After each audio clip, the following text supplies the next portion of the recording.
बिस्मिल्लाहिर्रहमानिर्रहीम, अस्सलाम वालेकुम जी। मैं नजमुल हसन बाजवा हूँ। आज 27 फरवरी और जुमेरात का दिन तकरीबन अख्ताम पजीर हो गया है। चार खबरें नाज़रीन कराम मेरे पास शेयर करने के लिए, और चारों की चारों इस मौजूदा सेटअप के लिए, इस हुकूमत के लिए, या अगर आप नून लीग के दिल से फ़ैन हैं, यानी अंधाधुंध फ़ैन हैं, यानी कि कोई मंतक की बात आपके समझ में नहीं आती है, तो ये चारों की चारों खबरें आपके लिए शदीद परेशानी का बायस बन सकती हैं। लिहाजा मैं वीडियो के आगाज़ में ही आपके साथ वो उसे कहते हैं ना, इंतबाह जारी करना। वो पता है मूवीज़ में आजकल आता है, वो भारतीय मूवीज़ के अंदर भी, धूम्रपान मत कीजिए तो उसे इंतबाह कहते हैं। तो मैं इंतबाह जारी कर दूं वीडियो के आगाज़ में ही कि ये वीडियोज़ आपके लिए हानिकारक हो सकती हैं। तो अगर आप मंतक से नहीं सोचते हैं तो नाज़रीन कराम, चार बड़ी खबरें हैं। सबसे पहली खबर, आज जो कुछ हुआ इस्लामाबाद के अंदर, जंजीरें टूटी, ताले टूटे, लोग अंदर दाखिल हुए, रेंजर्स को पीछे हटना पड़ा, इस्लामाबाद पुलिस को पीछे हटना पड़ा। इसका बहुत बड़ा इम्पैक्ट क्रिएट हुआ है। और ये सिर्फ पीटीआई ने कमाल नहीं किया, वैसे तो पीटीआई के बड़े ज़बरदस्त आज बब्बर शेर लगे हैं लोग, जिस तरह से अखवंजादा हुसैन हो या बाकी वो तमाम लोग हों, मैं किसी एक शख्स का नाम नहीं लूंगा, जिस तरह से उन्होंने रेजिस्ट किया है, इसका पिंडी इस्लामाबाद को बहुत तगड़ा मैसेज गया है, बहुत ही तगड़ा मैसेज गया है। और इस सारी चीज का पहला नतीजा भी निकला है, इस सारी सूरत हाल का पहला नतीजा भी निकला है। इसके ऊपर डिटेल बात करेंगे, क्या नतीजा निकला और ऐसे मैं क्यों खबर, बुरी खबर कह रहा हूं मौजूदा सेटअप के लिए, हुक्मरानों, यूं कर लीजिए, मौजूदा हुक्मरानों के लिए ये बुरी खबर क्यों है, नंबर वन। नंबर टू, नाज़रीन कराम, हुकूमत के बढ़ने का वक्त हुआ चाहता है। आपको अंदाजा होगा कि जब भी गवर्नमेंट जाने वाली होती है ना, तो उसकी कुछ निशानियां होती हैं। उसकी दो निशानियां खुलकर किसी अंधे को भी नजर आ जाएगा कि अब ये क्या हो रहा है। जो थोड़ा बहुत पॉलिटिक्स को समझता है, जो थोड़ा बहुत सियासत को समझता है, वो उनको भी समझ आ जाएगी कि ये क्या कहानी हो रही है। इनके बढ़ने का वक्त हो चुका है, यानी कि मैं अगर सादा लफ्जों में आपको बताऊं तो इनके जाने का वक्त हो गया है। कैसे, किस तरह से और क्यों, और वो दो निशानियां कौन सी हैं, ये मैं आपके सामने रख दूंगा। तीसरी खबर नाज़रीन कराम, आईएसपीआर के हवाले से। आईएसपीआर का 14 घंटा पहले ओ दुश्मना सुन एक गाना रिलीज हुआ, उसके ऊपर इतनी तनकीद हो रही है। इससे पहले आप बिलीव कीजिए कि जब भी आईएसपीआर का गाना रिलीज होता था तो वो लोग अपनी मोबाइल फ़ोन के रिंग टोन्स, मैंने बजाते खुद अपने कानों से सुनी, उसके ऊपर इतनी तनकीद इमरान खान का नाम, तस्वीर और उसका कारनामा ना होने की वजह से, उसकी वजह से क्या हो रहा है और आईएसपीआर के ऊपर कैसे बैकलैश आ रहा है, इसके ऊपर बात करेंगे। और चौथी खबर, हमारे जनाब मोहतरम इज़्ज़त माब चाचू वज़ीर आज़म जनाब शहबाज शरीफ साहब ने जो खच मारी है, जो अमाराती वली अहद के साथ जो उन्होंने खच मारी है, वो भी मैं ज़रा आपके सामने रख दूंगा कि वो इनके लिए वो भी कोई अच्छा शगुन नहीं है। इसके अलावा भी खबरें हैं, जैसे कि हबीब अकरम को ऑफर किया गया है, इसके पीछे क्या वजह है, जो वज़रा की नई लिस्ट आ रही है, इसके पीछे क्या वजह है, और जो खैबर पख्तूनख्वा की तारीफ़ें कर रहे हैं जनाब हमारे फाइनेंस मिनिस्टर, इसकी क्या वजह है। ये ज़रा ज़मीनी खबरें हैं, बड़ी बड़ी खबरें कुछ और हैं, वो हम ज़रा पहले डिस्कस कर लेते हैं। अच्छा, इसकी तफसील में जाने से पहले एक दरख्वास्त, अगर आपको लगता है कि हमारी खबरें दुरुस्त हैं और हम राइट साइड पे खड़े हैं और सही मौक़िफ़ है, हमारा हमारा मौक़िफ़ दुरुस्त है, तो आप प्लीज़, अगर आपने अभी तक हमें सब्सक्राइब नहीं किया तो सब्सक्राइब ज़रूर कर लीजिए, और जितना हो सके आगे लोगों तक इस वीडियो को पैगाम की सूरत में पहुँचाइए भी। पहली खबर सुनिए नाज़रीन कराम। खबर यह है कि आज जो सारा कुछ हुआ इस्लामाबाद के अंदर, और जिस तरह से जंजीरें टूटी, ताले टूटे, लोग अंदर गए, सारी चीज़ें हुई, उसके बाद मुक़्तदरा को महसूस होना शुरू हो गया है कि अब ये काम रुकने वाला नहीं है और ये काम बड़ा ही ख़राब है। और ना सिर्फ मुक़्तदरा को महसूस होना शुरू हो गया है, बल्कि अब तो मैं उसका पहला कहानी ये हुई कि भाई इन सब ने मिलकर ईद के बाद पूरी एक प्रॉपर एक उसे कहते हैं तहरीक का आगाज़ कर दिया, और ये तहरीक धरनों और जलसों की तहरीक होगी। इसके अंदर धरने होंगे, और मौलाना फजलुर रहमान साहब, और आप मतलब इमेजिन कीजिए, मौलाना फजलुर रहमान, पीटीआई, बाकी तमाम अपोजिशन की तमाम जमातें, और ऐन मुमकिन है मंजूर पश्तीन, ऐन मुमकिन है महारंग बलूच, अगर ये सारी इस्लामाबाद के अंदर बैठे होंगे तो कहानी बहुत ख़राब हो जाएगी। चले इसको इसको इसको इस तरह से लीजिए, ठीक है, कि वो ईद के बाद जो है ना वो फुल थ्रॉटल के ऊपर जा रहे हैं, और बहुत शानदार। आज एक्सपेक्ट नहीं कर रहे थे कि ये लोग इतनी बहादुरी दिखाएंगे, इस सारी सिचुएशन में क्या आएंगे और अपनी कॉन्फ्रेंस करके दम लेंगे। जो उसका आलामिया है वो भी बहुत ख़तरनाक है। तवज्जो कीजिए, इक़्तिदार की राहदारियों के लोग जो है वो अगर इसके ऊपर तवज्जो नहीं देंगे तो एक महीने के ऊपर तूफ़ान खड़ा है, तूफ़ान। चले इसको भूल जाइए, अगली बात करते हैं। अगली बात यह है नाज़रीन कराम, हुकूमत को ये पता चल गया है कि उनकी एक्सपायरी डेट आ गई है, और ये पैगाम की सूरत में आप कह लीजिए या उनकी अंडरस्टैंडिंग की सूरत में आप कह लीजिए कि गवर्नमेंट को समझ आ जाएगी कि साड़ी गल मुक गई है। पहले होता था ना साड़ी गल हो गई है, अब इनकी कहानी यानी साड़ी गल हो गई से साड़ी गल मुक गई तक का सफ़र बड़ा तेज़ी से इन्होंने अंजाम पाया। उसकी दो निशानियाँ हैं, जो भी मैंने पहले भी कहा, जो भी थोड़ा बहुत सियासी नॉलेज रखते हैं उन्हें इस बात का पता है कि वो मेरी बात को सेकंड करेंगे। जब भी गवर्नमेंट जाने वाली होती है, जब इन्हें पता चलता है, आप इससे पहले उठा के देखिए, जब भी गवर्नमेंट के आखिरी साल होते हैं, जाने वाली होती है, जब इससे पहले जितनी भी हुकूमतें रही हैं, वो क्या करते हैं, जल्दी जल्दी से अपने लोगों को नवाजने की कोशिश करते हैं ताकि किसी का कोई गिला बाकी ना रहे। वो बोझ नहीं डालते हैं सिस्टम के ऊपर। जब आप तरक्की कर रहे होते हैं, जब आप एक उस फेज के अंदर होते हैं, या जब आप स्ट्रगल कर रहे होते हैं और शुरुआती फेज में होते हैं, तब आप सिस्टम को पाक रखते हैं। ठीक है, आप उसके ऊपर बोझ नहीं डालते हैं, आप सिर्फ चुनिंदा लोगों को अपने सिस्टम के अंदर दाखिल करते हैं। लेकिन जब आपको पता है अब यार चले जाना है, आखिरी साल है, हमने अपना काम कर लिया है, उसके बाद आप लोगों को ऑब्लाइज करने के लिए अपने साथ मिला लेते हैं। ये मौजूदा हुकूमत जो कि इस वक्त स्ट्रगल की पोजीशन में है, स्ट्रगल के टाइम के ऊपर है, अभी 1 साल नहीं हुआ इस हुकूमत को, ठीक है, ये हुकूमत 27 नए वजीर काबीना में शामिल कर रही है।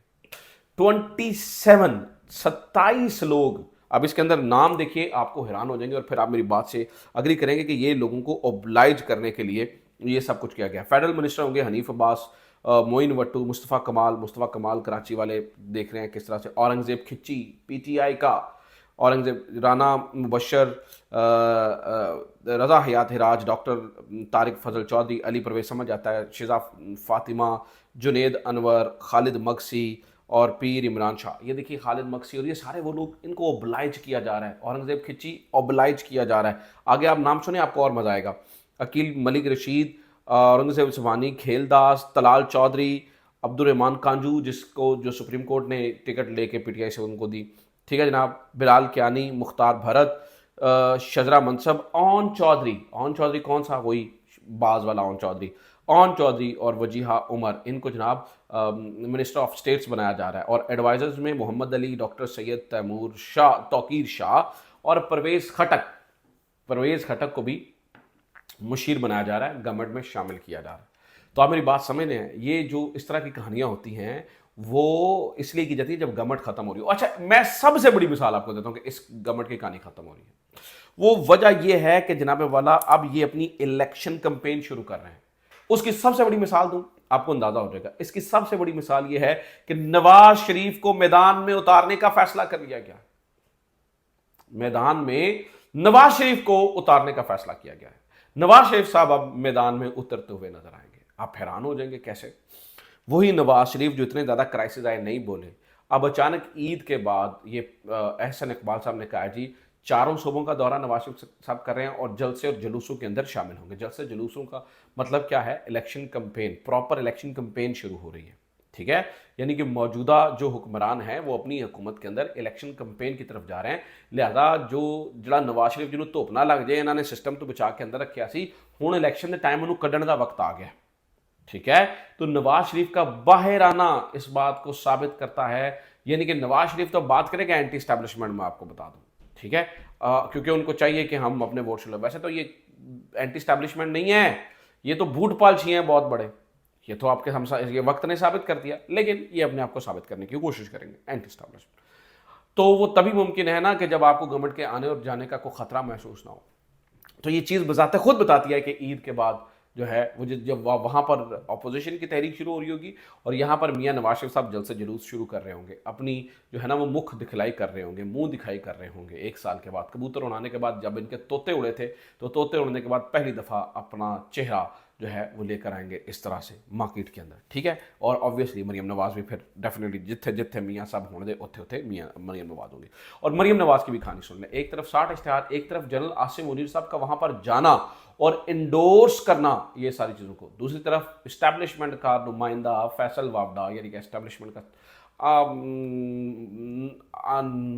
मुँह बोला स्पोक्स पर्सन कह लीजिए या गैर एलानिया तर्जुमान कह लीजिए, ये मुनासिब लफ्ज़ है, गैर एलानिया तर्जुमान।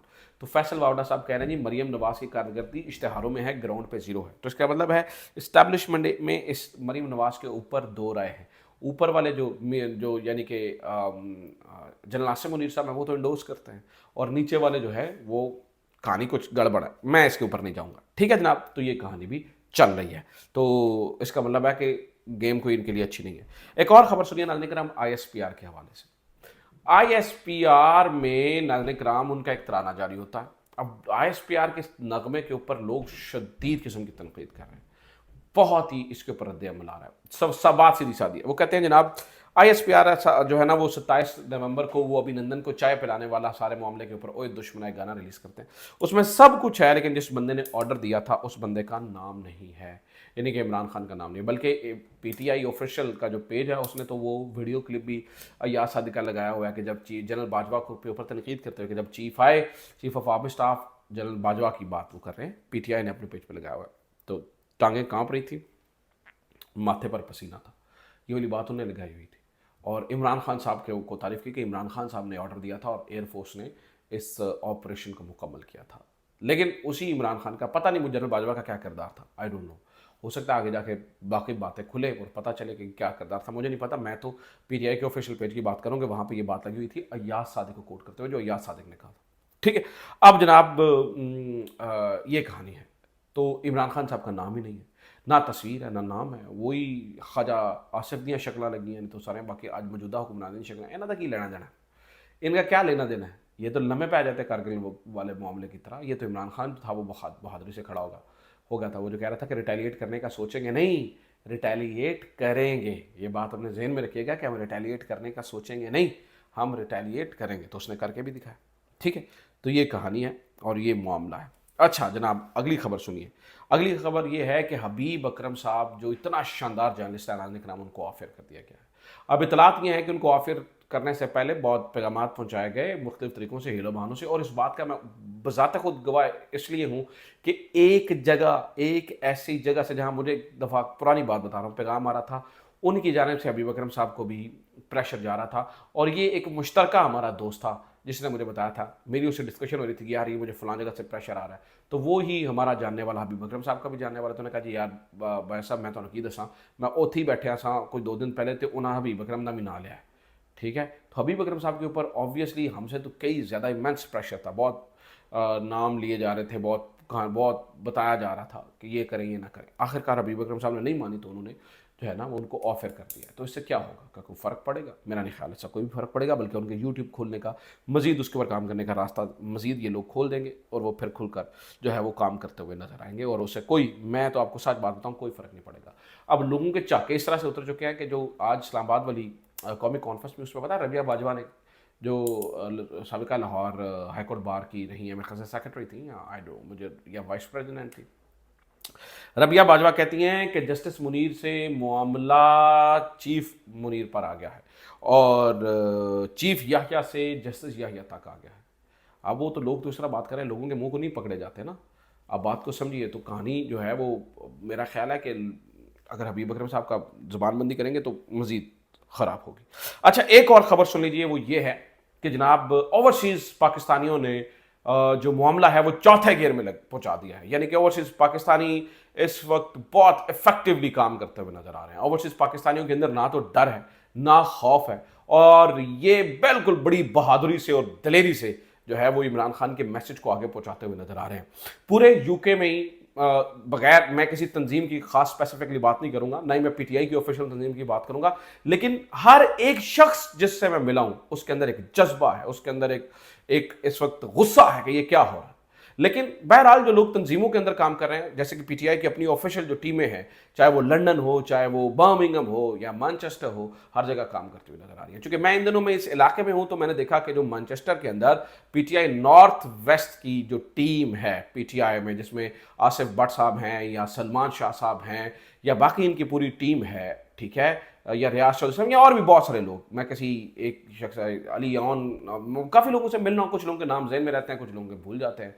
अदील साहब हैं, वो बजाते खुद तो PTI का हिस्सा नहीं है, लेकिन मैंने देखा कि वो किस तरह से, किस लगन से ये सारे लोग काम कर रहे हैं, ठीक है, और दर्द रखते हैं इमरान खान के लिए। तो आज उसके ऊपर एक बहुत बड़ा इवेंट था। हुआ ये कि ये काउंसिल के और जाकर ये वो जो इमरान खान का खत है ना, जो कह रहे हैं जी पहुंच नहीं रहा, तो उन्होंने प्रिंट करवाया, बड़े बड़े बैनर्स उठाए और आज जाके काउंसिल देख कह रहे हैं कि जनाब जिथे नहीं पहुंच रहा ना उसे पहुंचा दो खत, ठीक है। सो ये लोग बहुत शानदार काम कर रहे हैं। ओवरसीज पाकिस्तानियों को बाकायदा सलाम करने का दिल करता है। यकीन कीजिए, जो अपनी जेब से पैसे लगाते हैं, अपनी एनर्जीज लगाते हैं, दिल गुर्दे से काम करते हैं, बहादुरी से काम करते हैं, फिर डरते किसी से नहीं है, डर खौफ खत्म हो गया। मैं एक जगह पे इसी तरह से एक इवेंट पे मौजूद था, एक शख्स ने तकरीर शुरू की, डॉक्टर था वो, मैं बताता खुद, मैंने कहा यार इसके साथ मेरी वीडियो आ गई तो काम खराब हो जाएगा। यानी कि लोगों के अंदर इस कदर का जज्बा आ गया, यानी ये बिल्कुल पीछे हटने वाले नहीं है।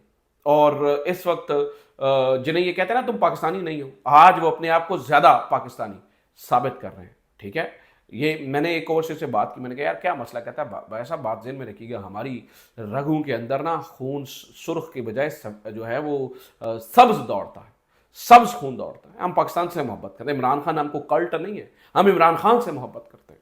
तो ये नाज़रीन किराम कहानी है और ये सारे मामलात हैं। उम्मीद करता हूँ ये वीडियो आपके लिए इन्फॉर्मेटिव रही होगी। अपना ख्याल रखें, खुदा हाफिज़। पाकिस्तान जिंदाबाद।